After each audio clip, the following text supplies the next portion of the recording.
Di sesi ini, kita akan melihat sistem moneter internasional dan perannya dalam menentukan nilai tukar.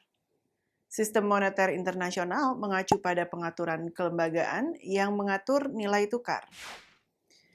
Pada sesi sebelumnya, kita telah mengasumsikan bahwa pasar valuta asing adalah institusi utama untuk menentukan nilai tukar, dan kekuatan pasar yang impersonal dari permintaan dan penawaran menentukan nilai relatif dari dua mata uang, yaitu nilai tukarnya.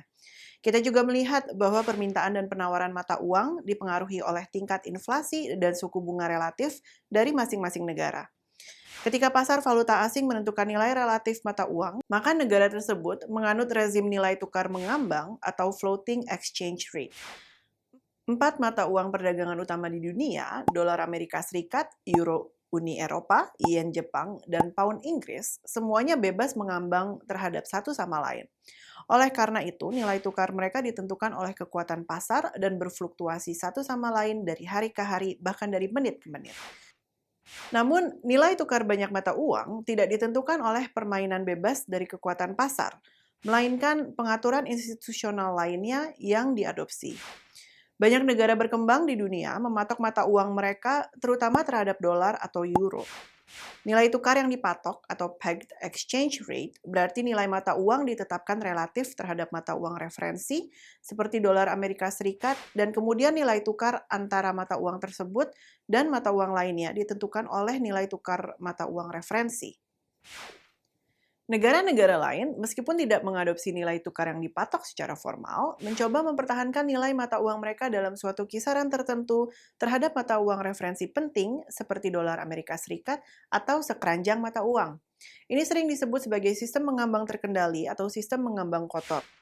Ini disebut sistem mengambang karena secara teori nilai mata uang ditentukan oleh kekuatan pasar, tetapi berlawanan dengan sistem mengambang bersih, sistem mengambang terkendali atau disebut juga kotor, karena bank sentral suatu negara akan melakukan intervensi di pasar valuta asing untuk mencoba mempertahankan nilai mata uangnya jika mata uang tersebut terdepresiasi atau terapresiasi terlalu cepat terhadap mata uang referensi penting.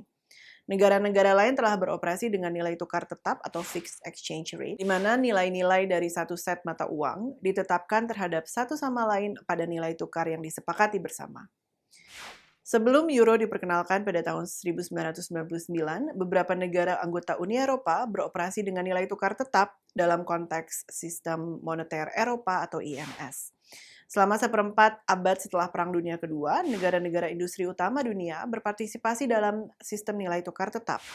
Meskipun sistem ini runtuh pada tahun 1973, beberapa orang masih berpendapat bahwa dunia harus berusaha untuk membangunnya kembali.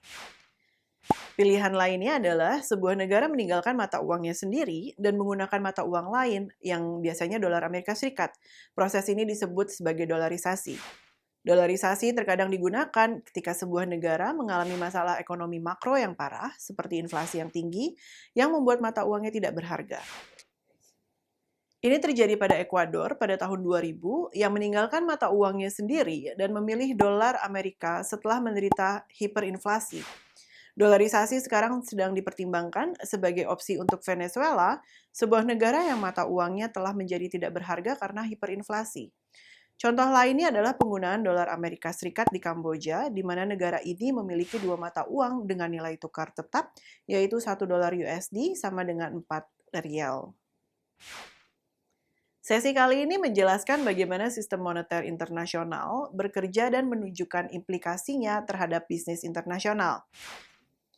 Untuk memahami bagaimana sistem ini bekerja, evolusinya perlu ditinjau.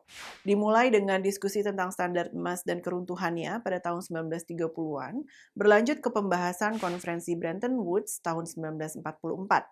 Konferensi Bretton Woods menciptakan dua lembaga internasional utama yang berperan dalam sistem moneter internasional. Dana Moneter Internasional atau International Monetary Funds atau disebut juga dengan IMF, dan Bank Dunia atau The World Bank, di mana mereka juga menetapkan sistem nilai tukar tetap. IMF diberi tugas untuk menjaga ketertiban dalam sistem moneter internasional, sedangkan peran Bank Dunia adalah mempromosikan pembangunan.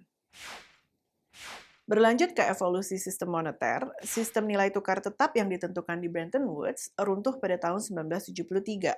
Sejak saat itu, dunia telah beroperasi dengan sistem campuran di mana beberapa mata uang dibiarkan mengambang bebas, tetapi banyak yang dikelola dengan intervensi pemerintah atau dipatok ke mata uang lain. Terlepas dari runtuhnya sistem nilai tukar tetap, saat ini IMF dan Bank Dunia terus memainkan peran penting dalam perekonomian dunia dan sistem moneter internasional. Sebagai contoh, pada tahun 2016, IMF turun tangan untuk membantu Mesir mengatasi krisis mata uang yang disebabkan oleh kebijakan ekonomi yang buruk selama beberapa dekade terakhir dan meluasnya defisit perdagangan dan anggaran. Mesir tidak mampu menghasilkan cadangan devisa yang cukup untuk menutupi kewajiban-kewajiban internasionalnya, termasuk membayar impor dan membayar utang luar negeri. Ketika cadangan devisa menyusut, nilai pound Mesir menurun terhadap mata uang utama dunia, meningkatkan harga-harga impor dan inflasi. Pinjaman dari IMF membantu negara ini untuk memenuhi kewajiban internasionalnya. Tetapi seperti dalam kasus Mesir, peminjaman tersebut disertai dengan persyaratan yang mengharuskan penerimanya untuk mengambil langkah-langkah konkret untuk meningkatkan ekonominya. Sementara pemerintah Mesir mengikuti beberapa rekomendasi IMF dan sementara keadaan membaik sesuai dengan beberapa langkah, banyak pengamat percaya bahwa ekonomi Mesir masih dalam keadaan rapuh dan mungkin harus mencari bantuan tambahan di masa depan. Terakhir, implikasi dari semua pembelajaran di sesi ini terhadap bisnis internasional akan dibahas. Baik dari segi bagaimana kebijakan nilai tukar yang diadopsi oleh pemerintah dapat berdampak penting pada prospek operasi di suatu negara, maupun bagaimana kebijakan yang diadopsi oleh IMF dapat berdampak pada prospek ekonomi suatu negara dan karenanya pada biaya dan manfaat melakukan bisnis di negara tersebut.